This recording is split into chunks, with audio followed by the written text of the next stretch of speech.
Olá, começa agora o Ação e Cidadania. Hoje vamos conhecer a Escola Comum, um projeto que promove a formação política de jovens da periferia de São Paulo. Nossos convidados são os cofundadores Will Schmaltz, obrigada pela presença, e também o Túlio Custódio. Seja bem-vindo, Túlio. Obrigado. Na opinião de vocês, os jovens têm se interessado mais por política nos últimos anos, Will?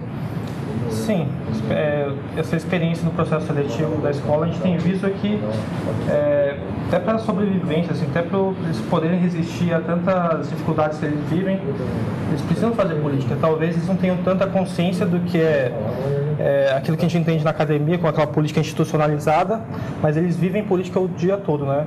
É interessante que uma das pessoas que a gente ouviu nas entrevistas, ele dizia, né, que todos os problemas que ele teve na vida dele tinham relação com a política. Ele via que através da política ele poderia trazer uma solução para aquilo que ele vivia e promover solução para a vida de outras pessoas. Então, eu vejo que eles têm uma consciência bem profunda do que é. Para você, Túlio. Com certeza, a política ela já está na vida desses jovens e é muito interessante essa nossa proposta de fazer como que eles podem ampliar, desenvolver o repertório deles em relação à política. A ideia para a gente é que eles já fazem política, né? Eles estão respirando política, seja pelos projetos, coletivos, grupos que eles estão fazendo. Agora, como pegar tudo que eles já fazem e inserir uma série de outras referências que potencializam o que eles já fazem em relação à política.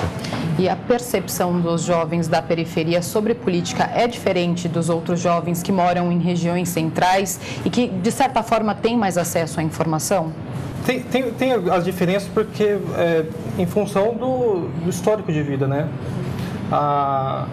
Eu vejo assim que as dificuldades de quem mora na periferia levam eles a um senso crítico maior, às vezes, de quem está numa região que você tem um posto de saúde bem próximo, você tem um acesso à cultura e à arte de uma forma mais rápida, né?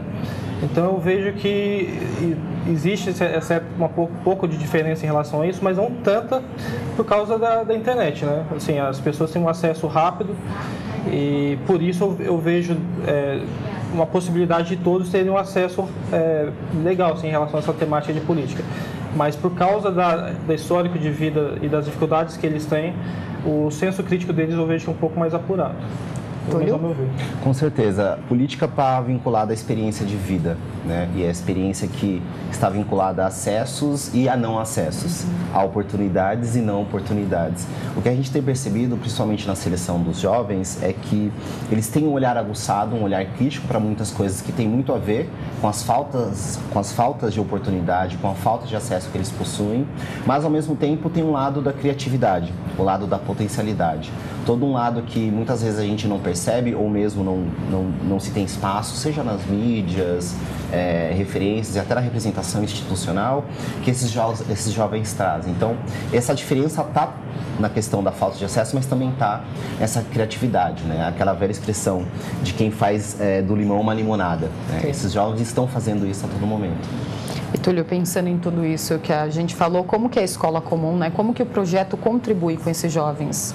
O projeto, ele contribui com uma forma de trazer um arcabouço, um repertório para que esses jovens potencializem a ação deles. Ação que visa uma perspectiva local, ou seja, nosso maior intuito é que esses jovens voltem para suas comunidades, realizem, desenvolvam projetos lá, mas com um olhar global. E o que significa esse olhar global? É uma formação ampla que tem um repertório sobre desenvolvimento social, políticas institucionais, direito, educação, línguas, redes sociais, ou seja, um aparato que qualquer líder, qualquer pessoa que esteja sentado numa cadeira de uma instituição internacional, seja numa ONU ou uma outra ONG, ou mesmo na política institucional, né, ocupando cadeira no legislativo, no executivo, que esse mesmo arcabouço, esse mesmo repertório esteja nos nossos jovens e esse arcabouço esteja sendo desenvolvido localmente, né, nesses projetos locais. O que a gente tem visto nas aulas, né, a gente começou agora no comecinho de março, é o interesse dos jovens por desenvolver isso, né? Cada aula é temática, então toda aula a gente traz um tema com professores, palestras, é uma conversa e, ao mesmo tempo, a partir do tema, a gente já trabalha num estudo de caso, né? Para não ser algo etéreo, para não ser algo que fica, né? Nós estamos levando para vocês o conhecimento, não. Eles já pensam em problemas, em como resolver de forma prática esses problemas em cada uma das aulas. E, Will, quais são os cursos, né, que vocês oferecem? Qual que é a frequência desses cursos? Então, os cursos são semanais, acontecem todos os sábados, das 10 da manhã até as 17. A gente tem uma série de temáticas, entre elas desenvolvimento, noções elementares de economia, política, eles entenderem como é o funcionamento das instituições no Brasil, entender também a questão da questão racial como algo fundamental dentro de toda a discussão política que a gente desenvolve na escola. E acontecem, basicamente, a gente tem uma frequência dos 30 alunos, né, que foram os 30 alunos selecionados. E a gente tem ali, no dia todo, essa troca, né, de experiências. A gente consegue construir essa ideia de comum a partir dessa sinergia que há entre que a gente tem o conhecimento que a gente tem da academia com a experiência que eles trazem da periferia. E, Túlio, como foi feita, né, a seleção desses participantes? Quantos jovens, né, se inscreveram para participar desse primeiro curso? Olha, a gente teve uma procura até interessante, cerca de 50 pessoas se inscreveram. Infelizmente não mais, porque a gente teve uma grande dificuldade na parte da comunicação, porque apesar de existir a internet, a gente sabe como existem, né, barreiras em relação a como essas informações são divulgadas, mas tivemos o acesso, né, a inscrição de 50 jovens, quase 50 jovens, e entraram 30. Né? Como foi a seleção? Uma das fundadoras, nós somos 7, né, cofundadores. Uma das fundadoras, a Elaine, ela trabalha com a seleção de alunos no MIT. Né? Então, ela tem toda uma experiência internacional de como trazer critérios de seleção para jovens e olhando para a excelência, que é uma das questões que nos preocupa muito, olhando para a experiência desse jovem, o repertório, a formação acadêmica dele, a formação social dele, né? Onde ele está, etc. Então, tudo isso compôs, né, a bagagem que a gente usou para analisar. A gente vê, sim, o aluno que tira notas, o aluno que está empenhado na escola, mas a gente vê o aluno que está envolvido em projetos, que está envolvido em coletivos, que está envolvido em ações sociais. A gente vê o jovem que tem olhar para o mundo de engajamento, né? Então, mais do que um currículo, né, olhar o histórico escolar, mas o que esse jovem está buscando, né? Para onde ele quer ir, qual é o desejo dele, tanto individual como para o coletivo. Então, são algumas das coisas que a gente olhou para selecioná-los. Will, qual é a idade, né, dos jovens, de qual até qual idade que os jovens podem participar desse projeto? Então, os alunos foram selecionados entre a idade de 16 e 19 anos. Apareceu alguns alunos que completavam os 20 anos esse ano, né, insistiram, mandaram e-mail, daí a gente abriu algumas exceções nesse sentido, mas a faixa etária é essa. E a escola comum é para jovens da periferia, né, Will, mas as aulas são no centro, né, aqui da cidade, por quê? Foi um pouco em função do desenvolvimento de como o projeto foi, né. Quando surgiu a ideia, em 2016, eu procurei lugares próximos de mim, onde tivesse fácil acesso de metrô. A questão do centro é importante porque é o local que a gente consegue um ponto em comum para as periferias, né? Zona Leste, Zona Oeste, Zona Sul, Zona Norte, e ali é um ponto de fácil acesso. E também foi uma questão de oportunidade, né? A gestora do espaço, ela se interessou bastante pelas ideias, os projetos que a gente tinha para desenvolver ali. Daí, como seria um local que o custo seria baixo e complementando com a questão do acesso, isso juntou útil, agradável e escolheu aquele espaço como a sede da escola. E qual que é esse espaço? É o Castelinho da Rua APA, é um prédio emblemático do centro de São Paulo, né? É um prédio que por décadas ficou abandonado e hoje está brigando um projeto tão relevante para o país. É curioso que o projeto é um prédio de propriedade da União e que por 40 anos estava quase caindo aos pedaços, né?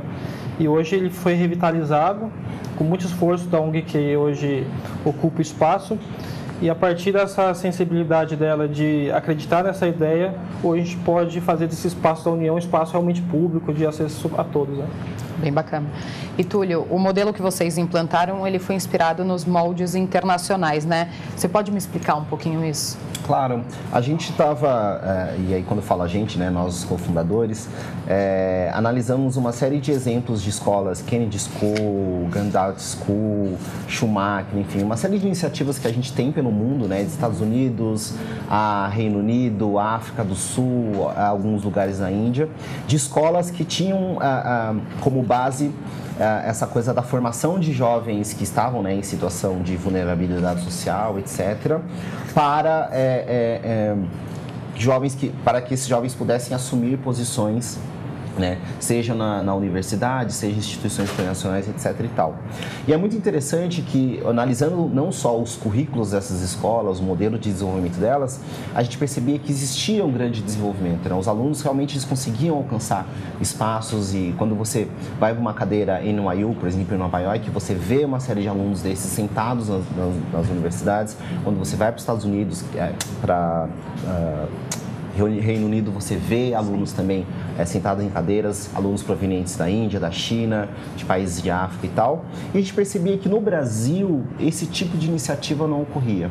Claro que existe a questão da barreira da língua, né? Afinal, o Brasil ainda é um país que fala uma língua só, e português, apesar de ser a quinta maior língua do mundo, não necessariamente dá acesso a esses espaços, mas existia esse potencial no Brasil, de novo, pela criatividade desses jovens, pelo fato de eles estarem fazendo uma série de projetos inovadores, etc. e tal, e que não tinham uma vazão para isso, né? Então a gente pensou que fazia todo sentido um projeto dessa magnitude, olhando para esses jovens, pensando em como os conectá-los com o circuito global, mas sempre com esse olhar local, né? Sempre pensando em como, a partir desse repertório global, eles podem desenvolver soluções locais. E foi difícil esse início, Will? Foi, mas foi rápido ao mesmo tempo. Assim, eu vejo que as coisas convergiram de uma forma tão legal. Assim, eu fico surpreso olhando o resultado de onde a gente tem chego. Coisa que eu achei que ia demorar uns 5, 6, talvez 10 anos para construir, a gente conseguiu construir em 3 anos, basicamente. Porque pessoas que já tinham esse sentimento, só que eu acho que o que deu liga nesse projeto foi conseguir unir, né, tantas pessoas de uma forma tão rápida e com um momento tão propício para o país, né, que é um projeto de formação de novas lideranças para justamente essa ideia de renovar o que a gente tem hoje no nosso Congresso, nas nossas casas legislativas, né? Nós vamos continuar conversando daqui a pouquinho sobre o projeto Escola Comum. Vamos para um rápido intervalo e já voltamos com mais Ação e Cidadania. Não saia daí!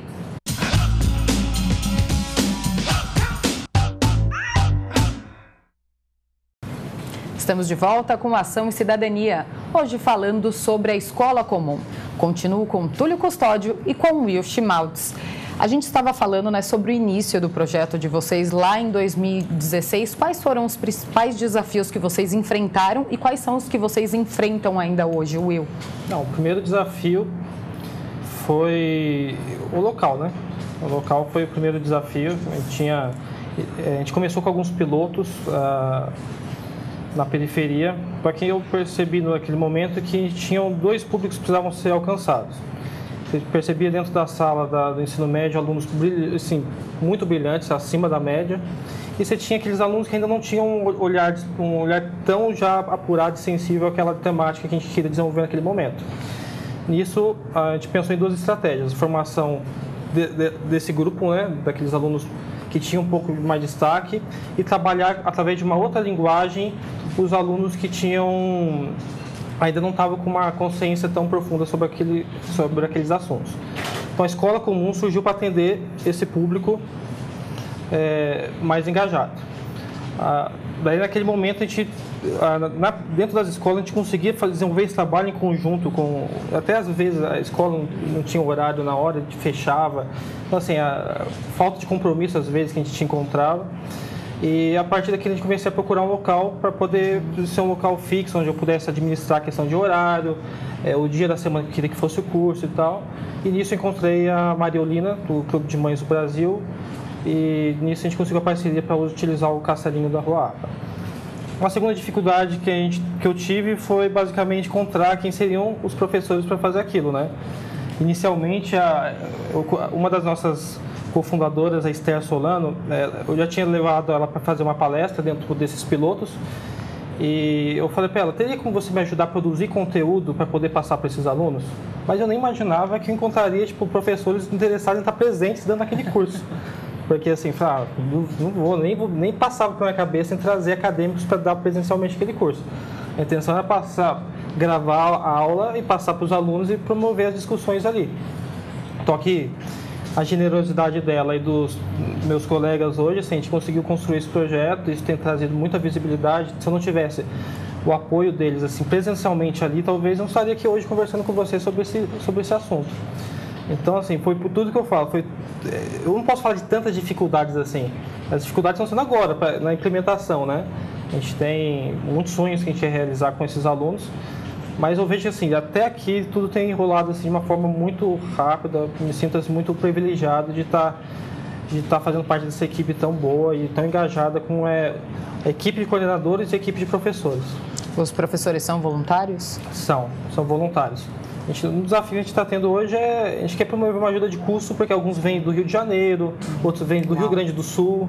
A gente tem professores de várias partes do Brasil vindo das melhores universidades para poder dar esse curso. Então, assim, a gente quer, embora nenhum deles, a gente não recebeu nenhuma queixa até o momento de, vou ter que tirar do meu bolso para ir para lá e tal. Até agora nenhuma queixa, então assim, mas mesmo assim a gente quer oferecer esse conforto para eles, né? Porque é um trabalhoso, né? Você trabalha a semana inteira na faculdade, na sexta-feira à noite tem que se preparar para sábado estar em São Paulo. Mas tem sido muito bom estar aqui. E Túlio, quem que prepara as aulas são os próprios professores? Qual que é o critério para esse conteúdo das aulas? Bom, nós temos alguns coordenadores docentes entre nós, os cofundadores, eu, a Rosana, Piano Machado, a Esther Solano, enfim, que pensamos a grade dos cursos, os temas que seriam aplicados e as pessoas, os docentes que fariam parte desse projeto. E aí, junto com eles, a gente faz esse processo de pensar o conteúdo, pensar como vai ser, o que vai ser abordado. Eles têm uma liberdade super ampla, né? Porque cada um traz o seu recorte, seu interesse, né? O que a gente tem visto nas aulas até agora. Mas, basicamente, nós, coordenadores docentes, que trouxemos os pontos, quais são as questões que a gente achava mais relevante. Mas, dentro desse aspecto, é interessante falar um pouco sobre isso, porque os professores que nós temos hoje, assim como todas as outras pessoas, né? A gente, além dos grandes temas, a gente tem algumas aulas adjacentes. Né? Aulas de inglês, aulas de português, aulas de matemática, coisas que ajudam a reforçar o repertório desses estudantes, né? Dentro dos espaços ou interesses específicos que eles tenham. Então, também são voluntários, né? São pessoas voluntárias. Nós temos os almoços, onde a gente sempre traz algum tema para falar sobre isso, sobre sociedade. Dentro dos almoços, a gente tem o que a gente está chamando de almoços espirituais. Ainda não foi realizado nenhum, mas logo mais vai ter um, onde a gente traz temas éticos da sociedade, né? Sempre com o olhar das vários tipos de religião que nós temos no país. Um dos cofundadores, né, o Fábio, ele é um pastor evangélico e que está trazendo esse arcabouço de fazer uma discussão ampla, né, de referências das mais diferentes religiões, do catolicismo, do budismo, enfim, vários líderes religiosos que vão nesses momentos para fazer uma discussão sobre alguma questão ética, né?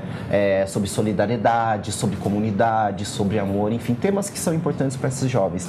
Mas, voltando ao que eu queria falar, do voluntariado, a gente está em busca de investimento, né? A gente está ainda num momento de fechar esse ano, né, o projeto de uma maneira redonda, que ele esteja plenamente funcionando, por enquanto está indo muito bem.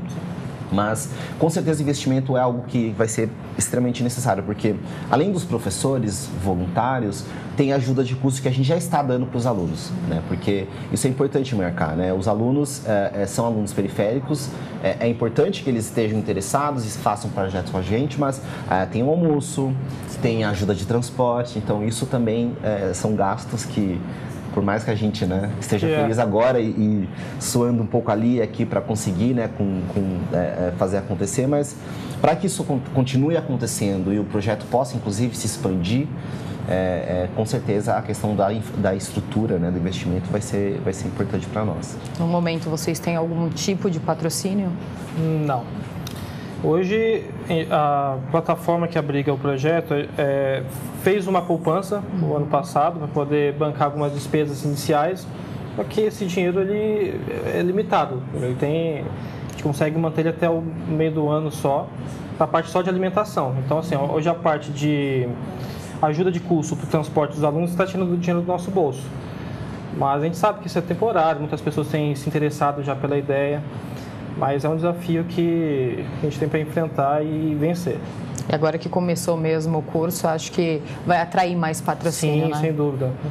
Porque antes tinha muita expectativa, né? O que vai ser esse projeto durante o ano. Hoje, com ele acontecendo, as pessoas vendo os alunos, vendo os resultados, vendo as fotos, o que está acontecendo, isso gera ainda mais credibilidade, né? Os nomes dos professores trouxeram muita credibilidade para o projeto. E agora, com ele acontecendo, ainda eu vejo que o alcance dele ainda vai ser maior. A gente deve ter uma ajuda, né? A gente, logo quando a gente fez o lançamento público do projeto em outubro, a gente criou aquele esquema de vaquinha online e tal. Então teve a gente bastante ajuda, inclusive nisso, as pessoas interessadas, mas de novo, né? A gente precisa sistematizar isso, né? Entendi. E voltando agora ao assunto da política, né? Vocês acham que nas escolas, não só nas públicas, mas até nas escolas privadas, falta essa discussão de política dentro da sala de aula, Will? Sim e não, depende. Assim, eu vejo que eu sou professor de uma escola particular. Eu vejo pelos próprios professores, uma boa parte assim, já tem dentro dos próprios professores existe preconceito em relação à política. Isso é algo histórico, né? É um problema é um problema estrutural. A gente vê todo o resultado disso que a gente tem no país hoje em função desse problema. É muito pertinente a sua pergunta porque tem relação bem direta com esse problema que a gente tem na representatividade hoje na política. Então eu vejo professores jovens geralmente desenvolvendo mais essa temática das matérias de filosofia, sociologia, história. Mas os professores mais antigos eu vejo uma certa, sabe, pelo menos no meu contexto de escola, né? Mas eu vejo que é uma página que a gente está virando. Eu vejo que hoje os próprios alunos questionam os professores sobre aquilo. Mesmo quando eles não são provocados, eu vejo eles mesmos provocando a discussão dentro de sala de aula. Então eu sou otimista em relação ao futuro por causa disso. Porque eu estou vendo uma geração mais engajada do que o passado. Eu sou otimista também, mas eu acredito que ainda estamos um pouco longe disso, não só pelos professores, mas pelo cenário atual, onde cada vez mais as pessoas abdicam de fazer uma discussão sobre política, né? Abdicam de se envolver em política. E quando a gente fala em política, não é só a política institucional, né? Mas toda a vida e as relações que controlam as comunidades, que controlam os bairros, controlam as cidades, etc. e tal. E uma tristeza também numa particularidade, né? Que a gente levaria não sei quantos programas para explicar isso, mas tentando resumir, essa ideia de que só algum tipo de especialização pode se falar sobre tal coisa. Qual a opinião de vocês sobre a escola sem partido, por exemplo? Então, eu acho que entra um pouco nisso, né? A escola sem partido, ela traz dois problemas em específico. O primeiro é entender que a vida política só pode ser pensada através de uma perspectiva partidária. E dentro dessa perspectiva partidária, uma ideologia específica que se quer negar, que se quer ocultar, né, apagar a discussão. Então, ela é bastante equivocada nesse sentido. O outro problema é que ela reforça essa perspectiva da especialização. E isso é algo muito sério. Quando eu penso ouço que só professores de história, sociologia, filosofia, talvez geografia, estão falando sobre política, eu estou colocando política nesse terreno especializado do que seria as humanas, etc. e tal. Quando tem assuntos sérios que são políticos, que um professor de matemática pode falar e deve falar sobre, um professor de biologia pode e deve falar sobre, um professor de química pode falar sobre, ou seja, política está em diversas esferas da nossa sociedade. Não só no institucional, mas a forma como a gente consome alimentos, na forma como a gente escolhe ou tem abastecimento ou não de água, de esgoto, a organização da cidade, né, da mobilidade, do transporte, as escolhas que essas pessoas fazem em termos de saúde, etc. e tal. Então, é triste quando você vê a política sendo compartimentalizada dessa maneira, né, colocada em caixinhas, e caixinhas que só poucos podem falar, e com projetos como Escola Sem Partido, ninguém deve tocar, né, dessa maneira. Enfim, é bem triste. Por isso que eu vejo a escola comum como uma esperança dentro desse cenário todo. A gente vê pelos compartilhamentos, as pessoas que viralizam as informações que a gente tem compartilhado nas nossas redes sociais, todas elas falam muito sobre esperança. E esperança diante desse conservadorismo, esse medo, né, de se conhecer, o medo de descobrir coisas novas, né? E a escola comum, ela é um instrumento, talvez seja algo que é para trazer esse refrigério, esse alívio para a população que hoje, por causa do medo, são manipuladas. Eu vejo assim, fui perguntado certa vez sobre a questão do crescimento do conservadorismo, especialmente nas periferias, e eu falei, como a gente combater isso? Eu falei, combater isso através do amor e empatia. A partir disso, o amor lança fora todo medo. Eu vejo que ali, a escola comum tem isso. Eu acho que assim, tudo que a gente tem construído juntos é através do amor. E a escola sem partido, ela se alimenta do medo das pessoas. Então a gente está sendo uma resposta justamente a essa tendência no país. Eu não posso te responder de uma forma profunda, teoricamente, sobre isso. Eu posso dizer empiricamente que a escola comum, com esse compromisso que ela tem assumido de formar novas lideranças, ela está combatendo justamente essa tendência conservadora da escola sem partido. Obrigada pela participação de vocês no programa. Obrigada, Túlio. Nós que agradecemos. Muito obrigado. Viu? Obrigada. Quer deixar o contato? Então, nossas redes sociais, Escola Comum, por enquanto é a única. Espero que ninguém comece a copiar assim, A gente tem o nosso e-mail, contato@escolacomum.org, e o nosso site www.escolacomum.org. Obrigada. E obrigada a você que nos acompanhou em mais um Ação e Cidadania. Até a próxima. TV Câmara São Paulo, a política da cidade passa por aqui.